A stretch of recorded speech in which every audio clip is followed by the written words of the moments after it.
გუშინ მოსამართლეთა კონფერენციამ არაფრად ჩააგდო საერთაშორისო რეკომენდაციები და იუსტიციის უმაღლეს საბჭოს მოსამართლე წევრებად აირჩია ლევან მურუსიძე და დიმიტრი გვიტიშვილი. ვინ არის ლევან მურუსიძე, რა რეპუტაციისა და ავტორიტეტის მქონე არის, ყველამ ვიცით და გამეორებით დროს არ წავიკებთ თქვენსაც და თავს არ შეგიაწყენთ, უბრალოდ გუშინ სასამართლო სისტემამ და ამ ხელისუფლებამ ღიად ამ გადაწყვეტილებით უარი თქვა ევროკავშირის მიერ გაცხადებული რეკომენდაციების შესრულებაზე და სისტემის რეფორმირებაზე. ხელისუფლებას და თავად ამ მანკიერ სისტემას, რა თქმა უნდა, გუშინ შეეძლო ნაკლებად ცნობილი ვინმე მურუსიძის კანდიდატურის წამოყენება და მისი არჩევა, მაგრამ რეჟიმმა ასე უტიფრად, ურცხვად და თავხედურად აირჩია თავად მურუსიძე და ამით გამოიწვია საზოგადოება და დასავლეთი. ლევან მურუსიძე და გვიტიშვილი აქამდეც იყვნენ სასამართლო სისტემაში გავლენიან პოზიციებზე, უბრალოდ გუშინ მათი არჩევით იმ თანამდებობებზე, სადაც ისინი აირჩიეს, კიდევ უფრო გაუადვილდებათ მათნაირი მოსამართლეების დანიშნა სასამართლო სისტემაში და რაც უფრო დიდხანს გაჩერდებიან ამ სასამართლო სისტემაში, მით უფრო მეტი და მეტი ლევან მურუსიძე ეყოლება ქართულ სასამართლო სისტემას. სასამართლო საბოლოოდ ჩამოყალიბდა როგორც ყოველგვარ ავტორიტეტს მოკლებული კორუფციულ-კლანური ინსტიტუცია, რომელიც მოსწონს მხოლოდ რუს ოლიგარქს და არავის სხვას.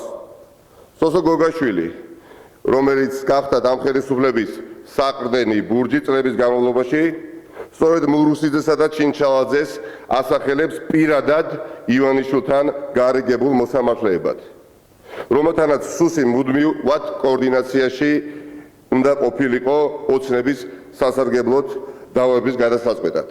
მათ უნდა შეესრულებინათ ნებისმიერი დავალება, რომელიც წამოვიდოდა ქართული ოცნების მხრიდან და საჭიროების შემთხვევაში სუსი მიაწვიდა მათ შესაბამის ოპერატიულ მასალებს, უკანონოდ მოპოვებულს, რის მეშვეობითაც მოხერხდებოდა კონკრეტულ მოსამართლეებზე უკანონო ზეწოლა. როგორც უკვე ვთქვი, ხელისუფლება დასავლეთს უცხადებს ღია ბრძოლას და უარს ამბობს შესაბამისი რეკომენდაციების შესრულებაზე, რაც იყო მიშელის დოკუმენტში და არის ევროკომისიის 12 პუნქტში მოცემული. შარლ მიშელის შეთანხმების თანახმად იუსტიციის საბჭოს მოსამართლე წევრების შერჩევა უნდა შეჩერებულიყო, სანამ რეალური რეფორმა არ ჩატარდებოდა. 12 პუნქტში კი გარკვევით ეწერა, რომ უნდა გატარდეს იუსტიციის უმაღლესი საბჭოს ჯეროვანი რეფორმა და ამ რეფორმის გატარების გარეშე არავინ იქ არ უნდა დაინიშნოს, მით უფრო ისეთი ოდიოზური პირები, როგორც გახლავთ ბატონი მურუსიძე.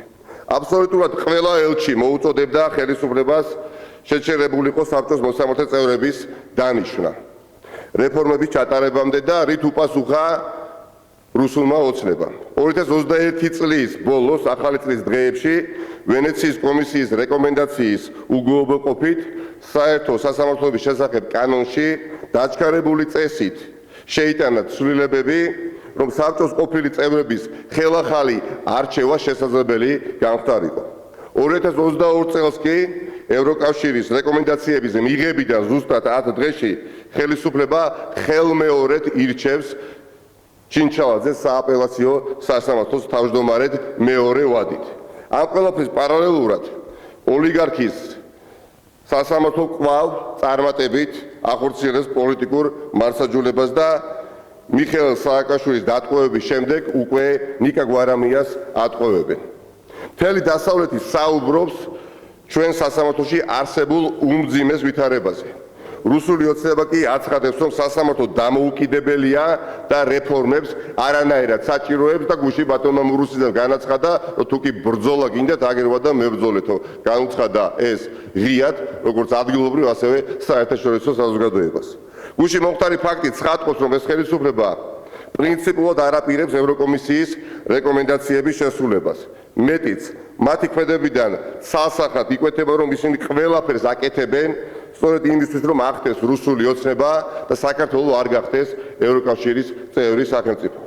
და სწორედ ამიტომ მოუწოდებ ჩვენს დასავლელ პარტნიორებს, რომლებიც ძალღონეს არიშურებენ და გვეხმარებიან საქართველოს ევროპული მისაფების განხორციელებაში.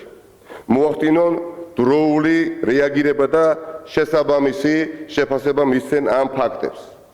ნათელია, რომ რეკომენდაციების შესრულების თეორიული შანსიც კი დაკარგულია და გასაგები მიზეზების გამო მნიშვნელოვანია პარტნიორების მხრიდან სიცხადის შეტანა, რომ საზოგადოება მათგანაც იცოდეს, რომ ამ მთლიანად უკვე ყალბ პროცესად ცეული პროცესის საპარლამენტო კეჭისყრებამდე მიყვანა არის ისეთივე სიყალბე, როგორი სიყალბეც არის წარმოდგენილი ქართული ოცნების მხრიდან მათი დამოკიდებულებიდან გამომდინარე და ჩვენი პარტნიორი კოლეგები, ევროპული, ამერიკელი თუ სხვა ქვეყნის კომაგები, მე ვფიქრობ უკვე კვეთრად ხედავენ, რომ ქართულმა ოცნებამ უკვე გადალახა რუბიკონი და ისინი არ აპირებენ ამ რეკომენდაციების შესრულებას, მაგრამ ხელისუფლებამ რომ უარი თქვა რეკომენდაციების შესრულებაზე ერთია, მაგრამ